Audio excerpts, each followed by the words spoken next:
Welcome to the Instagram Stories Weekend Edition. I'm your host, Daniel Hill. Are anyone else's allergies trying to kill them? Oh no, that's just me. No one else's allergies are okay. Good news, there's a lot of exciting stuff to talk about today.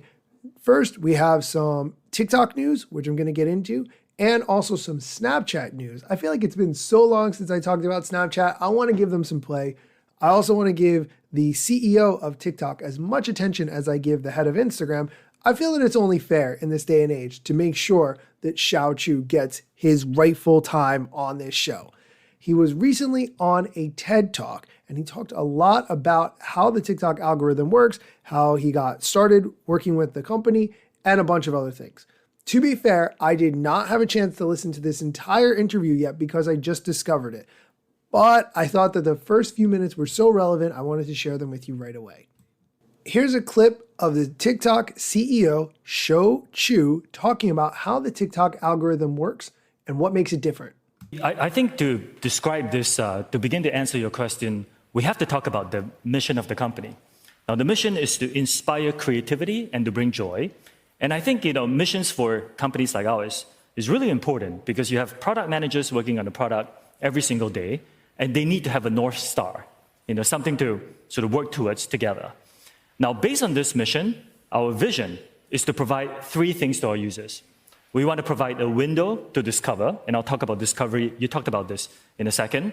We want to give them a canvas to create, which is going to be really exciting with new technologies in AI that's going to help people, create new things. And the final thing is bridges for people to connect. So that's sort of the vision of what we're trying to build. Now, what really makes TikTok very unique and very different is the whole discovery engine behind us. So there are earlier apps that I have a lot of respect for, but they were built for a different purpose. For example, in the era of search, there was an app that was built for people who wanted to search things that was so that it's more easily found. And then in the era of social graphs, it was about connecting people and their followers. Now, what we have done is that we are, based on our machine learning algorithms, we're showing people what they liked. And what this means is that we have given the everyday person a platform to be discovered.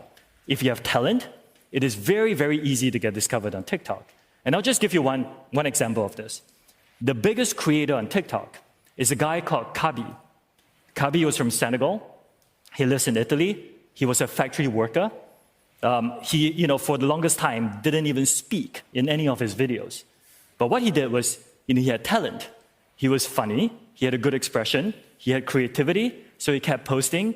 And today he has 160 million followers on our platform. So every single day we hear stories like that. Businesses, people with talent. And I think it's very freeing to have a platform where as long as you have talent, you're going to be heard and you have the chance to succeed. And that's what we're providing to our users.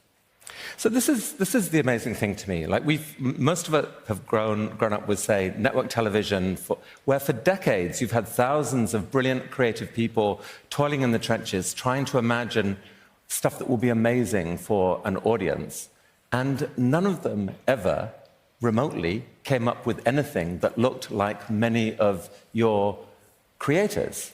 So these algorithms, just by observing people's behavior and what they look like, have discovered things that thousands of brilliant humans never discovered. Tell me some of the things that it is looking at. So obvious things like if someone presses like or stays on a video for a long time, that gives you a clue more like that. But is it subject matter? What are the array of things that you have noticed that you can actually track that provide useful clues? We are going to take a quick break. When we come back, we're going to get into the answer that Shou Chew, CEO of TikTok, gives about how they show you content and how their algorithm works. So stick around for that. Level up your listening with Bose Quiet Comfort Ultra earbuds and headphones with immersive sound and world-class noise cancellation for a not-so-silent night. Visit Bose.com/Spotify to shop sound that's more than a present. And we're back. We are listening to the CEO of TikTok, Shou Chew, explain what makes TikTok different. And now here's his answer for how the TikTok algorithm works, which is what we all really want to know. I'm going to simplify this a lot, but the machine learning, the recommendation algorithm is really just math.